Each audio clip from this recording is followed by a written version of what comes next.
Isaac Coyle died on the 14th of October, 1893, 11 miles from his own front door. He was 34 years old. He had wintered 8 seasons in the Bitterroot country.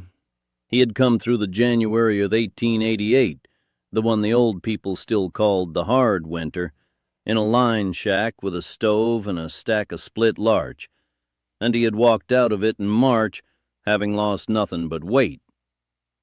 The men who found him wrote that the day he died was 51 degrees.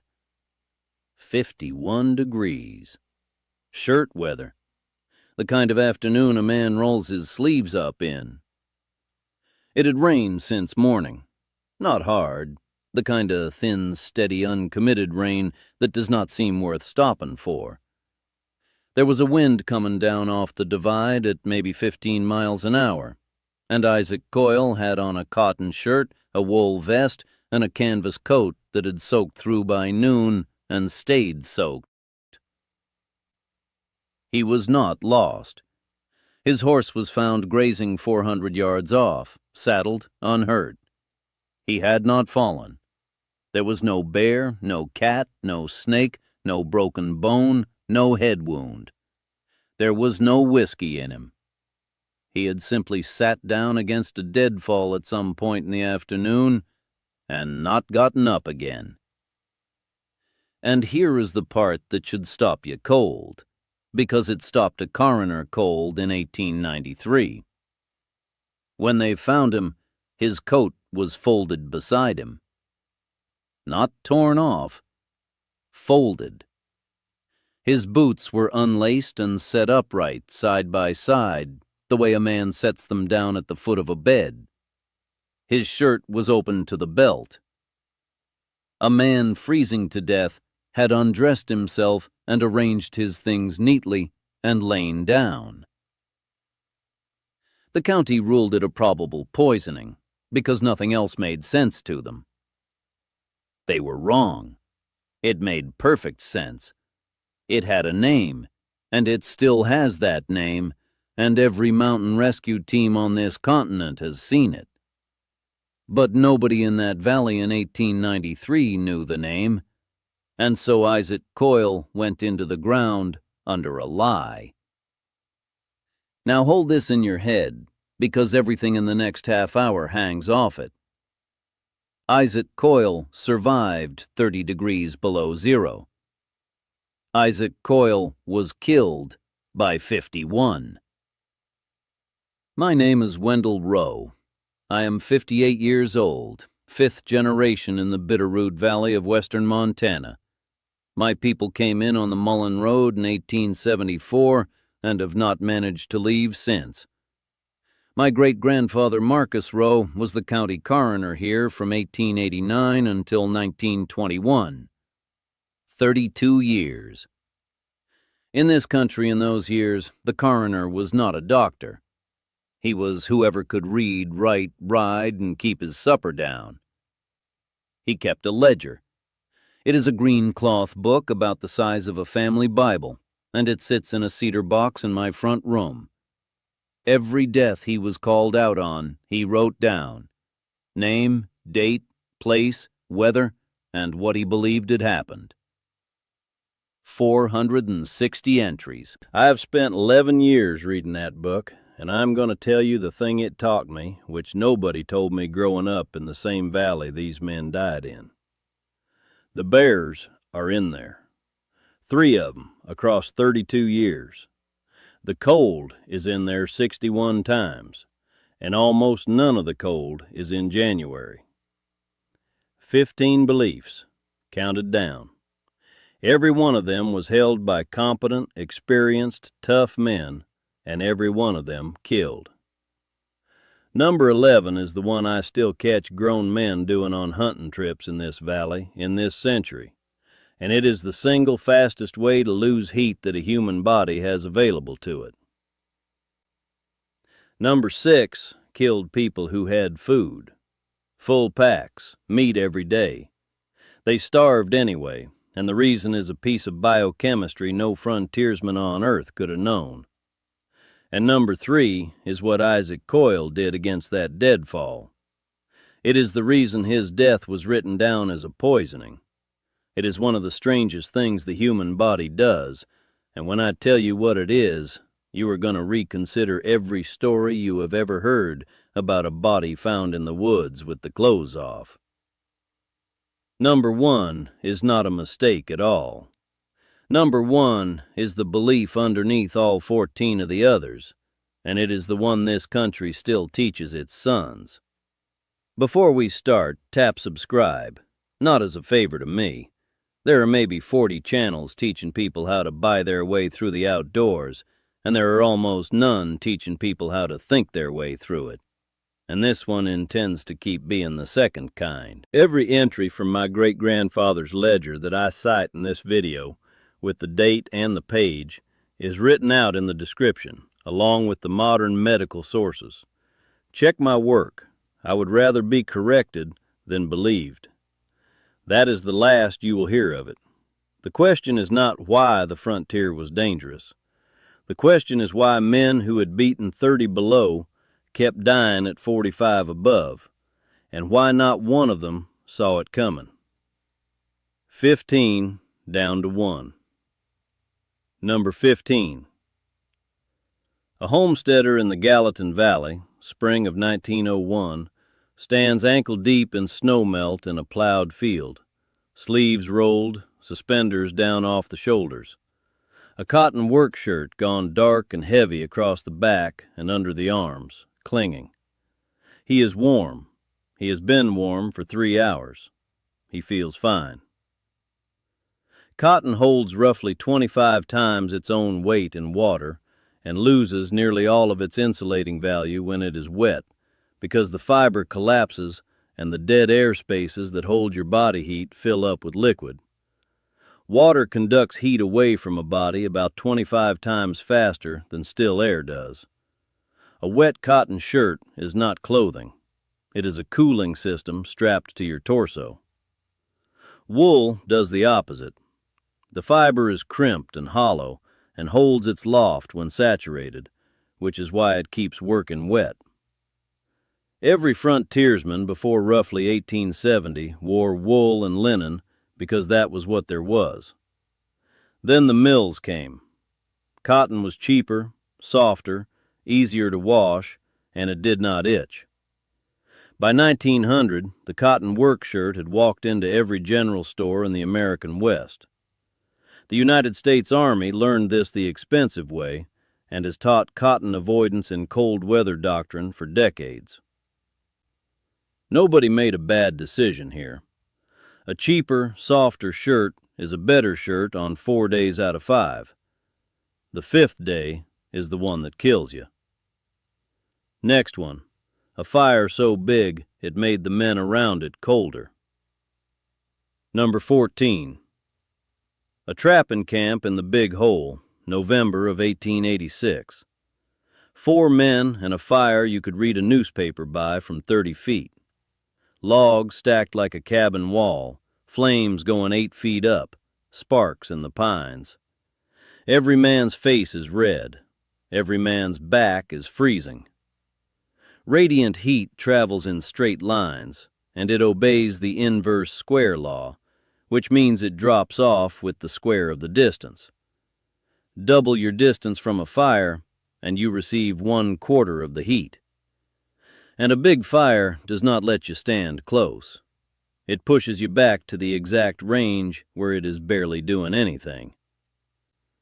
Meanwhile, the fire is pulling a column of air upward at real speed, and that air has to come from somewhere. It comes from around your ankles. A large open fire generates its own cold draft across the ground and pulls it past the people sitting at it. A small fire, close, with something solid behind you, will hold 4 men warmer than a bonfire will hold 1. That is why every serious cold weather manual in existence teaches the small fire and the reflector. There is no villain in this one. A big fire is a wonderful thing. It is comfort and light and company, and it makes a camp feel like a place instead of a spot on the ground. The big fire never stopped feeling good. It just stopped working at about 4 feet. The next one is worse, because the men doing it thought they were solving the problem. Number 13. A survey crew on the Yellowstone, October of 1878. The temperature is 40. 2 men are cold, and both of them know exactly what to do about it, because every man in that generation knew. They work harder. They split wood they do not need. They walk the line twice. They keep moving, because moving makes heat, and heat is the thing they are short of. And they are right. Muscular work does generate heat. A working man produces several times the heat of a resting one. He also sweats, and in cold, wet, windy conditions, sweat is not a cooling inconvenience. It is the delivery mechanism for hypothermia. It soaks the base layer from the inside, where you cannot see it and cannot dry it. And the moment the work stops, the moment you sit down to eat, or reach the top, or finish the job, the heat production falls off a cliff, and you are left standing in wet clothes in the wind. The technical term for what happens next is post-exercise chill. Every mountaineer alive has felt it. Most of them have never been taught why. The frontier answer to being cold was to work. It was a good answer in a dry January. It was a lethal answer in a wet October. And the men most likely to die of it were the hardest workers in the party. Effort was never the enemy. The sweat riding underneath it was.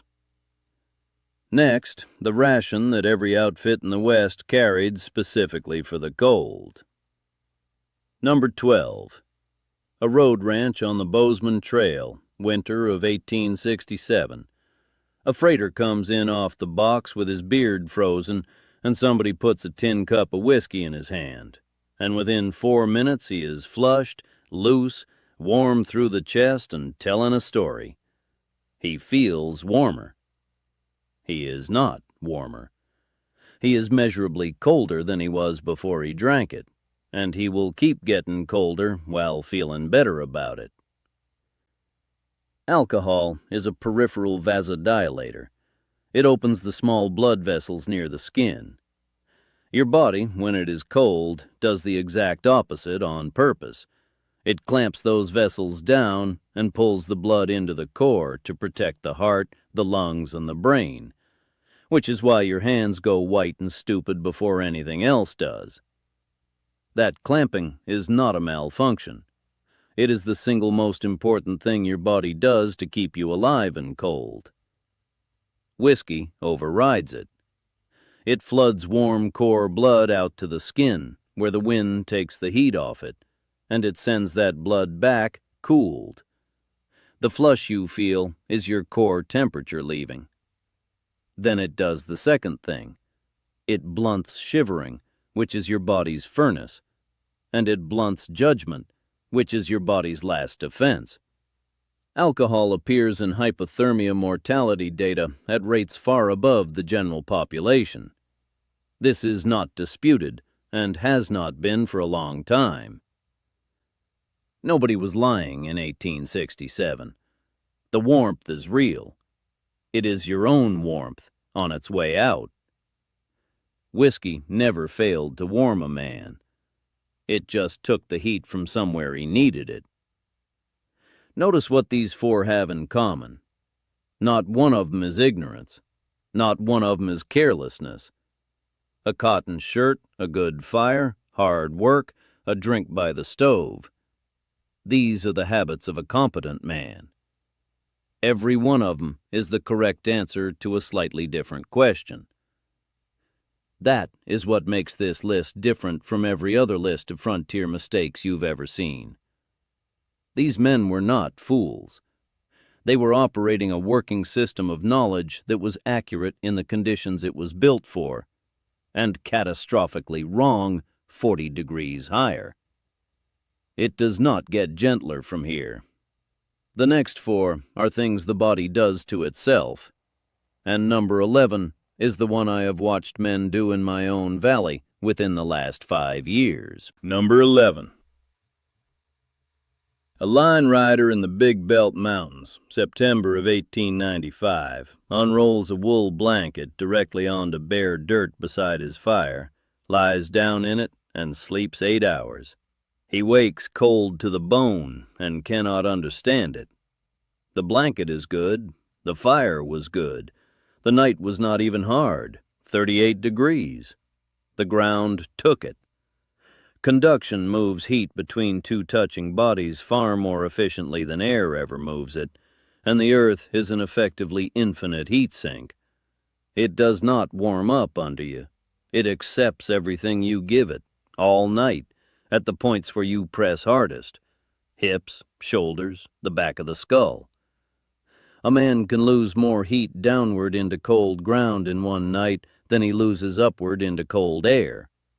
This is why every competent cold weather tradition on Earth independently invented the same solution: get off the dirt. Boughs, bark, brush, hides, grass, a raised platform, anything with trapped air in it. The blanket was never the problem. Blankets stop convection. Nothing in a blanket stops conduction into the planet. And here is why I put this at 11 instead of further down. I have watched grown men in this valley, men who hunt every season of their lives, throw a good bag straight onto the ground in September and wake up wrecked and blame the bag. The pad is not comfort equipment. The pad is the insulation. The bag is just the lid. The ground never got colder. Men just stopped putting anything between themselves and it. Next one: the water that cost more than it gave. Number 10. A packer crossing the divide in February of 1889, out of water, canteen frozen solid, reaches down and takes a handful of clean snow and eats it. Then another, all afternoon, because he is thirsty and the snow is free and it is right there.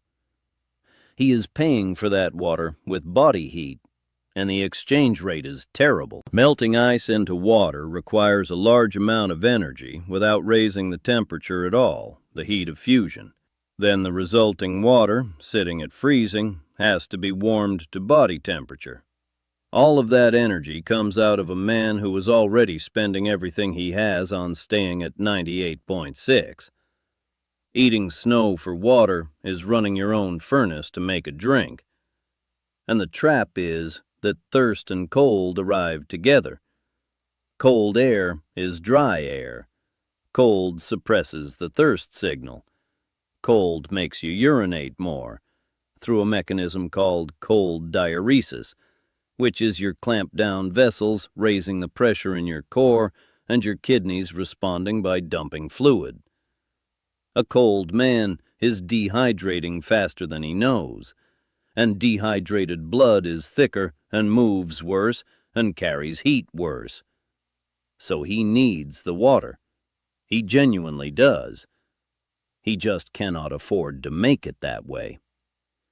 Melt it in a container against your body, or in a pot, or in your hands over a fire.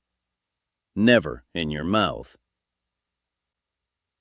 The snow was always drinkable. The bill was just paid in the one currency he had left. Next, the treatment that finished what the frostbite started. Number 9. A mining camp above Phillipsburg, January of 1892. A man comes in with 2 white waxy wooden fingers, and 3 men who love him hold him down and rub snow into his hands as hard as they can. Because that is what you do. Because everybody knows that. They are destroying the tissue they are trying to save. Frozen flesh is not flesh that has gotten too cold. It is flesh with ice crystals formed inside and between the cells. Those crystals are physically sharp. They are sitting in a structure that has lost all of its elasticity. Friction against that structure does mechanical damage that thawing alone would not have done. It shears cell walls. It grinds crystals through tissue. Every hard rub takes something that might have come back and makes sure it will not. The modern medical standard is rapid rewarming in warm water at a controlled temperature, ideally where refreezing cannot happen, and refreezing thawed tissue is far worse than leaving it frozen until you reach safety.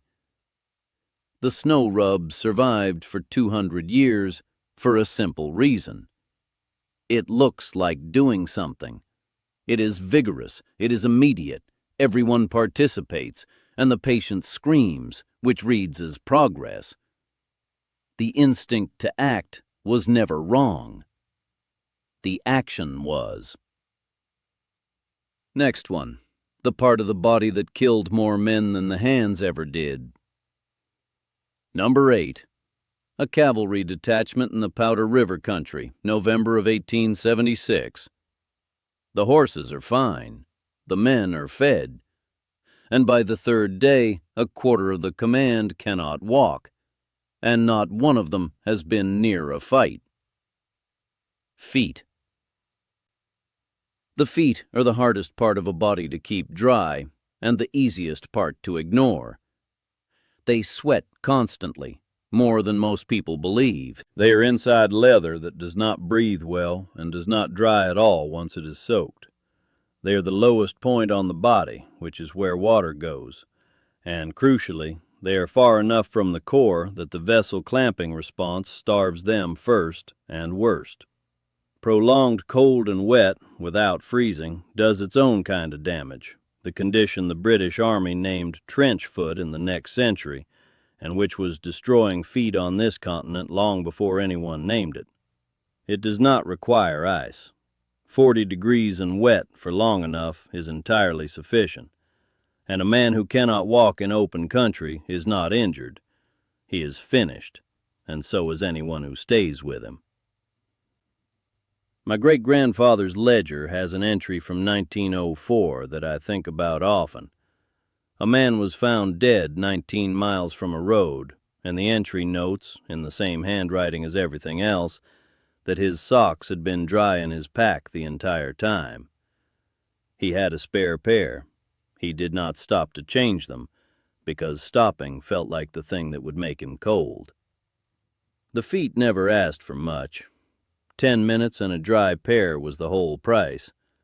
Fair warning about where this goes. Everything up to here has been a mistake with a fix.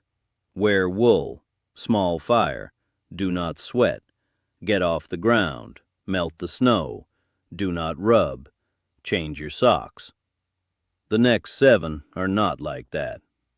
From here down, the errors stop being things men did and start being things the body does, to itself, without permission, at a point where the man inside it has already lost the ability to notice. Number 4 is the moment survivors describe as feeling better. Number 7. 2 prospectors in the Sapphire Range, October of 1897, spend 4 hours building an excellent shelter. Spruce frame, good pitch, tight bark roofing, room to stand up in, and room for their gear, and room to keep a small fire at the mouth. It is the best shelter either of them has ever built. They freeze in it. A shelter does not produce heat. It contains heat. The only meaningful heat source in a survival shelter is the body of the person inside it. And a human body at rest puts out roughly the same heat as a household light bulb. You cannot heat a room with a light bulb. You can heat a box. Every genuinely effective emergency shelter across every cold culture on Earth converges on the same principle. Make it small, barely larger than the body. Low ceiling, because heat rises, and a high roof is a chimney. Tight, because air exchange is heat exchange. The snow trench, the quinsy, the debris hut, all of them are coffin-sized, and all of them work. The instinct runs exactly the wrong way. A man who is frightened and cold wants room. He wants to stand up, see out, have his things around him, keep a fire going. Everything that makes a shelter feel safe makes it fail. They built a house when what would have saved them was a burrow. Next one, the men who starved with meat in the pot. Number 6. A winter camp on the Judith, February of 1884. 3 men, plenty of game, rabbits and lean antelope every single day. Nobody is hungry, everybody is eating. By the 5th week, they have diarrhea, headaches, and a bone-deep weakness they cannot explain. They are hungrier after eating than before. 2 of them will not walk out. Protein cannot be your only fuel. The liver has a hard ceiling on how much protein it can convert to energy. The urea cycle can only clear so much nitrogen, and past roughly 1/3 of your calories from protein, the byproducts accumulate faster than the body can dump them. You get sick from the fuel itself. And because lean meat has almost no fat and no carbohydrate, a man eating nothing but it is starving on a full stomach. The Arctic explorers documented this thoroughly. It has been called rabbit starvation and mal de caribou, and Vilhjalmur Stephenson wrote about it from direct experience. Northern hunting peoples solved it long before anyone explained it, which is why the fat, the marrow, the organs, and the back fat were not scraps in those cultures. They were the meal. The muscle was what you fed the dogs. Winter game is the leanest game there is. A deer in February has nothing on it. So the season that demands the most calories provides the food least able to supply them. They had meat every day. Meat was never the thing they were short of. Number 5. Here is one that is still being repeated, and it is worth stopping on for a different reason than the others. You have been told that most of your body heat escapes through your head. Some large fraction, half, 70%, 90%, depending on who is telling you. It is not true, and the way it became true is instructive. The figure traces back to mid-century military cold exposure testing, in which subjects were dressed in insulated cold-weather clothing with the head left bare. Under those conditions, a great deal of the measured loss came off the head, because the head was the only part that was uninsulated. The finding was real. The generalization was not. Strip a man to his shorts, and the head loses heat roughly in proportion to its share of surface area, which is on the order of 1/10. So why is this on a list of things that killed people? Because a myth that overstates one root understates every other one. A man who believes his head is the leak puts on a hat and considers the problem solved. He is not thinking about his wet torso, which is most of his surface area and all of his core. He is not thinking about the ground under his hips or the water in his boots. Wear the hat. The head is uninsulated, exposed, and poorly served by vasoconstriction, and covering it is cheap and correct. The hat was never the mistake. Believing the hat was enough is where it turned. Next, the last thing a freezing man notices. Stay with me. The last 4 are the ones that made my great-grandfather write question marks in a ledger. Everything from here happens below about 90 degrees of core temperature, which is where the person stops being a reliable witness to his own condition. Number 4 is where the man decides he is fine. Number 3 is what Isaac Coyle did. Number 2 killed people who had already been rescued. And number 1 is why I made this video at all. Number 4. A trapper on the North Fork, December of 1908, has been shivering for 2 hours. Hard, uncontrollable, teeth-rattling shivering, the kind that makes a man furious. Then it stops, and he feels enormously better. The shaking is gone, the clenched misery is gone. He is calm. He decides he has turned a corner, and he sits down to rest before going on. Shivering is not a symptom. Shivering is the treatment. It is involuntary muscular work performed for the sole purpose of generating heat, and it can raise heat production several times above resting levels. It is expensive, it burns through blood sugar fast, and it is your body spending everything it has to keep you alive. When shivering stops, one of two things has happened. Either you are warming up, or the fuel is gone and the system has failed. In moderate to severe hypothermia, cessation of shivering is a marker of deterioration, not recovery. It is one of the signs used in field staging of hypothermic patients precisely because it marks the transition into the range where people stop being able to help themselves. And the man experiencing it feels relief. That is the cruelty of it. The most dangerous moment in the entire progression is the one that feels like the good news. If you take one thing out of this video, take this. When a cold person stops shivering and says he feels better, that is when you stop everything and get serious. The shivering was never the emergency. Its stopping was. Number 3. Now we come back to Isaac Coyle and his folded coat. What he did has a name. It is called paradoxical undressing, and it occurs in a substantial share of fatal hypothermia cases. It is documented, it is studied, and forensic pathologists know it well enough that finding a body undressed in the cold is treated as consistent with hypothermia rather than as evidence of assault. The mechanism is understood, at least in outline. Through the whole progression, the body has been holding the peripheral vessels clamped shut, and that clamping is maintained by muscle in the vessel walls under continuous nervous control. In the late stages that control fails, the muscle exhausts and releases. The vessels open all at once, and a wave of core blood floods to the skin. The person feels a sudden, overwhelming rush of heat. Not comfort, burning. Survivors of severe hypothermia describe it as unbearable, and the brain at that point is running on a core temperature low enough that judgment is essentially gone. So a freezing man, feeling like he is on fire, does the obvious thing.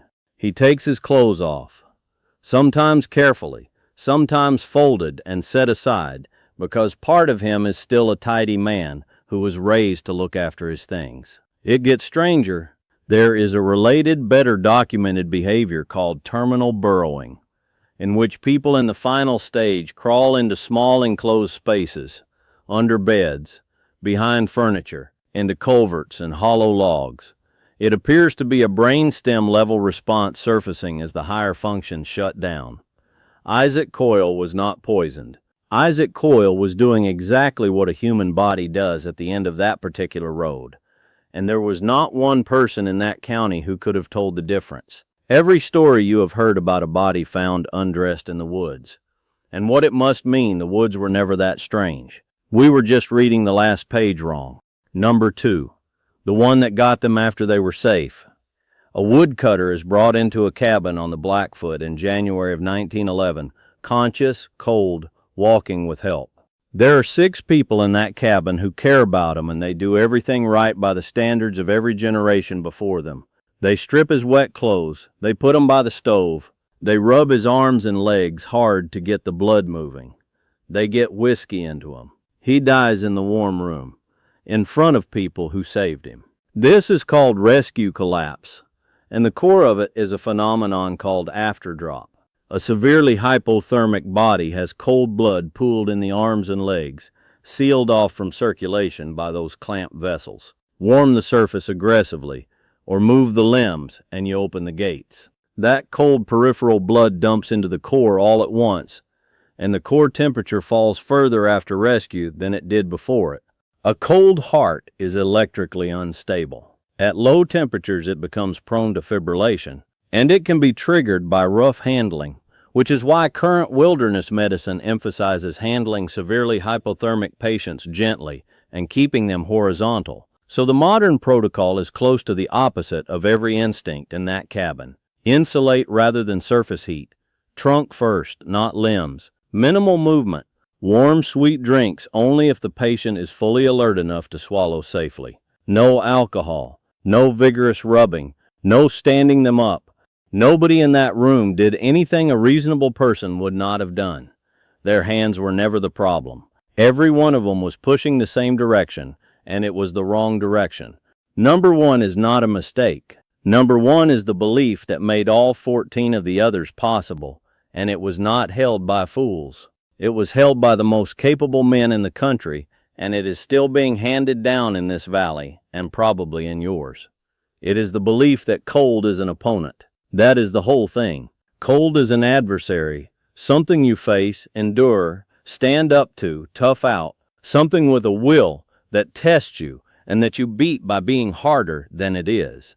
Look back down the list with that in your hand. Work harder when you are cold. Take a drink and stand it. Rub the frozen hand until the man screams. Do not stop to change your socks, because stopping is surrender. Build a fire big enough to push it back. Ignore the shaking. Keep going. Every one of those is the correct behavior toward an enemy. Every one of them is fatal against physics, because cold is not an opponent. Cold is not anything. Cold is not even a thing. It is the absence of a thing. The simple fact of heat moving from where there is more of it to where there is less, at a rate set by conduction and convection and evaporation and radiation. It has no opinion about how tough you are. It cannot be intimidated, outlasted, or impressed. It is arithmetic, and arithmetic is not beaten. It is solved.